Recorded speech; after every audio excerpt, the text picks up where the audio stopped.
بسم اللہ الرحمن الرحیم۔ کتاب شرح چہل حدیث از امام خمینی رحمۃ اللہ علیہ، 38ویں حدیث۔ ترجمہ۔ محمد بن مسلم کہتے ہیں کہ میں نے امام محمد باقر علیہ السلام سے اس بارے میں پوچھا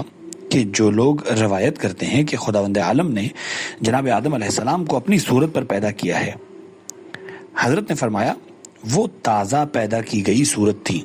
خدا نے اس صورت کو منتخب کیا اور تمام مختلف صورتوں میں اس صورت کو اختیار فرمایا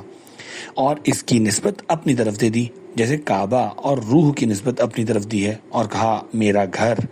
یا یہ کہ میں نے اس میں اپنی روح پھونک دی۔ تشریح۔ اس حدیث شریف کا ابتدائی حصہ ائمہ علیہ السلام کے زمانے سے ہمارے زمانے تک مشہور رہا ہے۔ سنی شیعہ کتابوں میں اس سے استشہاد کیا جاتا رہا ہے۔ امام محمد باقر علیہ السلام نے بھی صحت حدیث کی تصدیق فرمائی ہے، بس اتنی سی بات کہ آپ نے حدیث کا مقصد بھی بیان فرمایا۔ لیکن شیخ صدوق نے عیون اخبار الرضا میں امام رضا علیہ السلام سے ایک حدیث نقل فرمائی ہے جس کے معنی یہ ہیں۔ حسین بن خالد کہتے ہیں کہ میں نے امام رضا علیہ السلام سے پوچھا، اے فرزند رسول، لوگ کہتے ہیں کہ حضرت رسول خدا صلی اللہ علیہ وآلہ وسلم نے فرمایا خدا نے آدم کو اپنی صورت پر پیدا کیا ہے۔ امام حشتم نے فرمایا خدا ان کو غارت کرے جنہوں نے حدیث کی ابتدا کو حذف کر دیا ہے۔ قصہ یہ ہے، رسول خدا کا گزر ایسے دو آدمیوں کی طرف ہوا جو ایک دوسرے کو گالی دے رہے تھے۔ حضرت نے سنا ان میں سے ایک شخص اپنے ساتھی سے کہہ رہا تھا، خدا تیرے چہرے کو اور جس کا چہرہ تیرے چہرے کے مشابہ ہے اس کو بھی خراب کر دے۔ اس پر آن حضرت صلی اللہ علیہ وآلہ وسلم نے فرمایا، اے بندہ خدا، اپنے برادر مومن کے لیے یہ مت کہو، کیونکہ خدا نے آدم کو اس کی صورت پر پیدا کیا ہے۔ اسی وجہ سے علامہ مجلسی نے حضرت امام محمد باقر علیہ السلام والی حدیث کو تقیہ پر حمل فرمایا ہے، اور یہ بھی احتمال دیا ہے کہ حدیث کا یہ مطلب برفرض تسلیم ہے، مگر یہ احتمال بہت بعید ہے، بلکہ احتمال یہ ہے کہ امام رضا علیہ السلام والی حدیث ان اللہ خلق آدم علی صورتہ کو حدیث اول کی طرف لوٹایا جائے کہ آدم سے مراد نوع آدم ہے۔ علی صورتہ کی ضمیر خدا کی طرف پلٹتی ہے، اور چونکہ مخاطب معنی حدیث کو سمجھنے کی اہلیت نہ رکھتا ہوگا، اس لیے امام رضا نے صدر حدیث کو ذکر کر دیا تاکہ وہ خیال کرے کہ آدم سے مراد ابو البشر حضرت آدم علیہ السلام ہیں اور علی صورتہ کی ضمیر اس شخص کی طرف پلٹ رہی ہے۔ یہ مقام قابل غور ہے، اور ہو سکتا ہے یہ دو الگ الگ حدیثیں ہوں۔ حضرت نے ایک مرتبہ حدیث شریف کو بغیر کسی سابقے کے اور ابتدائی طور پر فرمایا ہو، اور یہ وہ حدیث ہے جس کی تعویل امام محمد باقر علیہ السلام نے فرمائی ہے، اور ایک مرتبہ حضور نے حدیث کو سابقے کے ساتھ فرمایا ہو اور راوی کے ناسمجھ ہونے کی وجہ سے امام رضا علیہ السلام نے اس کو متوجہ کیا ہو کہ حدیث مسبوق بسابقہ ہے، اور اس مطلب کا ثبوت یہ ہے کہ بعض روایات میں علی صورت ہی کی بجائے علی صورت الرحمن آیا ہے، اور یہ عیون والی حدیث سے مناسبت بھی نہیں رکھتی۔ خلاصہ یہ ہے کہ اگر ہم فرض کر لیں یہ حدیث شریف منقول ہی نہیں ہوئی ہے اور اس کے معنی احادیث شریفہ میں ضرور چھپے ہوئے ہیں، جو ہمارے آنے والے بیان سے واضح ہو جائے گا۔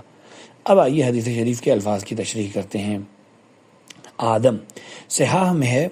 آدم کی اصل دو حمزے سے ہے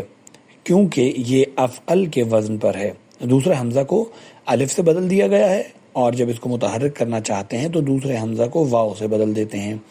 اور جمع میں اوادم کہتے ہیں۔ شاید آدم کو ابو البشر کہنے کی وجہ یہ ہے کہ وہ اسمر اللون یعنی گندمی رنگ کے تھے، کیونکہ لغت میں ہے کہ آدم من الناس الاسمر، لوگوں میں آدم سانولے شخص کو کہتے ہیں، اور بعض روایات میں ہے کہ آدم کو اس لیے آدم کہتے ہیں کہ وہ عدیم الارض یعنی زمین میں پیدا کیے گئے، جو صورت کے معنی میں ہے، اور عدیم ارض کے معنی روئے زمین کے ہیں۔ علی صورت ہی لغت میں صورت کے معنی شکل و حیت کے ہیں، اور یہ بھی ممکن ہے کہ ایک معنی عام مراد ہو جو تمام امور میں مشترک ہو، اور وہ شے کی شیعیت اور اس کی فعلیت ہے۔ بس اتنا ضرور ہے کہ ہر چیز کے لیے ایک فعلیت ہے، اور اسی اعتبار سے اس کو ذو صورہ اور اس فعلیت کو صورت کہتے ہیں۔ یہ جو صورت کو فلسفے کی زبان میں چند امور پر اطلاق کرتے ہیں، تو ان سب کا مجموعہ وہی فعلیت شے اور اس کی شیعیت ہے، اور وہ بھی لغت کے خلاف نہیں ہے، اور نہ ہی یہ تقارن وضعی اور اصطلاح کے مانند ہے۔ اسلامی فلاسفہ کے سربراہ شیخ ابو علی سینا الہیات شفا میں کہتے ہیں کبھی صورت کا اطلاق ہر اس حیت اور فعل پر ہوتا ہے جو قابل وحدانی یا مرکب ہو، یہاں تک کہ حرکات و اعراض بھی صورت ہوتی ہے، اور اس چیز کو صورت کہتے ہیں جس سے مادہ بالفعل متقوم ہوتا ہے۔ اس اعتبار سے جواہر عقلیہ اور اعراض کو صورت نہیں کہا جا سکتا، اور جس چیز سے مادہ کامل ہوتا ہے اس کو صورت کہا جاتا ہے، چاہے بالفعل اس سے متقوم نہ بھی ہو، جیسے صحت، اور ہر وہ چیز کے جس کی طرف شے بالطبع متحرک ہو۔ نیز کسی شے کی نوع، جنس اور فصل کو بھی صورت کہا جاتا ہے۔ اسی طرح اجزاء کے اندر کل کی کلیت بھی صورت ہے۔ بات ختم۔ ان تمام مقامات میں غور کرنے سے جن میں صورت کا لفظ استعمال ہوا ہے، یہ پتہ چلتا ہے کہ ان سب میں میزان وہی فعلیت ہے جو تمام مقامات میں بطور اشتراک معنوی استعمال ہوتی ہے، یہاں تک کہ خدا کو بھی صورت الصور کہا جاتا ہے۔ استفاہا صفوت قدرتوں سے صاف اور خالص کو کہا جاتا ہے۔ استفا کے معنی خالص اور صاف چیز کو حاصل کرنے کے ہیں، مگر یہ لازمی معنی ہیں، لیکن جوہری وغیرہ نے استفا کے معنی اختیار بتائے ہیں،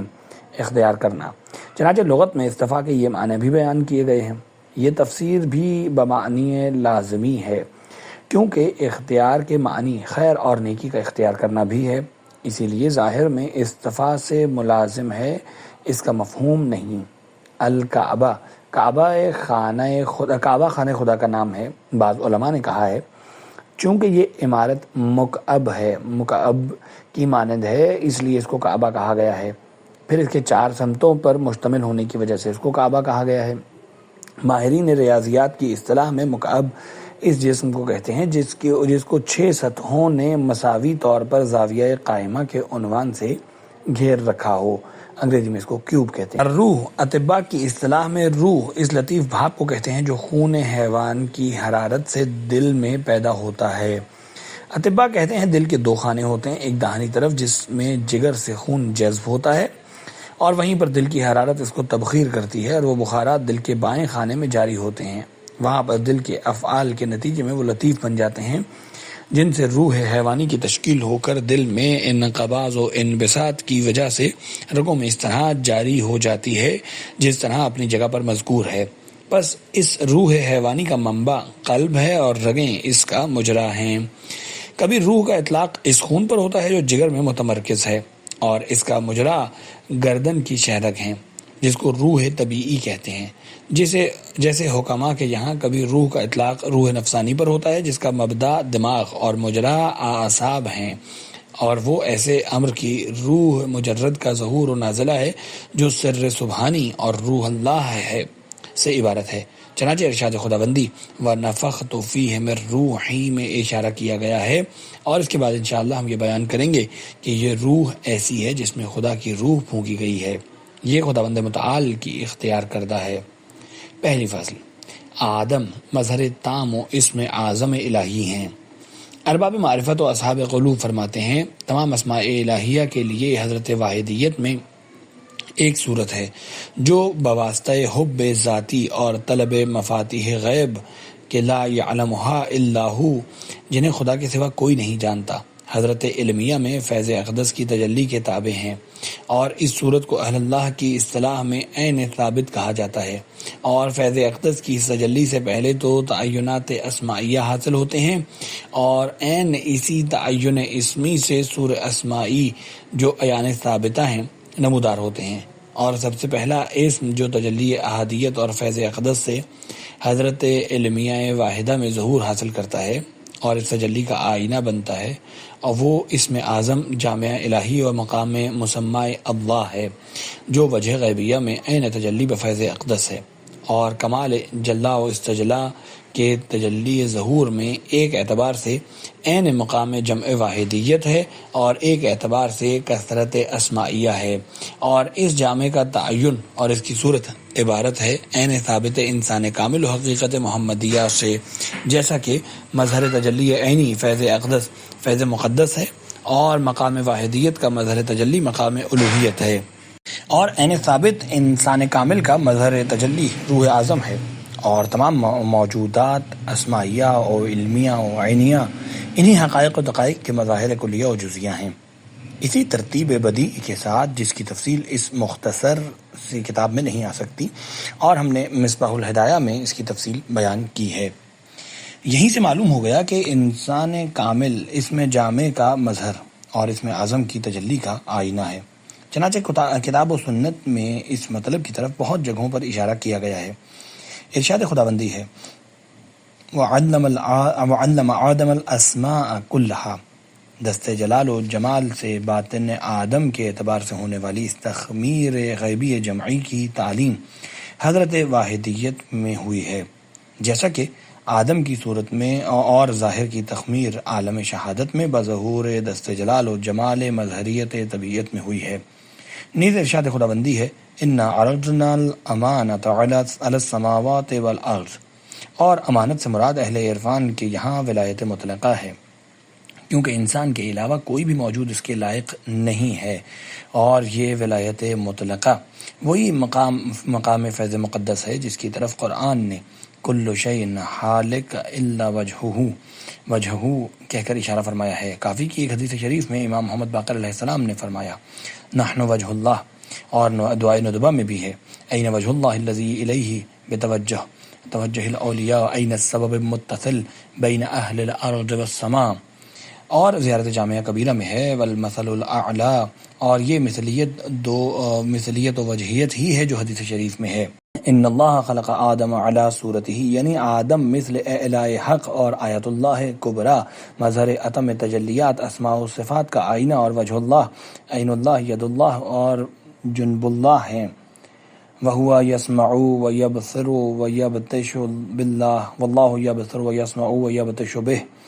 اور یہ وجہ اللہ وہی نور ہے جس کے بارے میں قرآن کا ارشاد ہے اللہ نور السماوات والارض، اور امام پنجم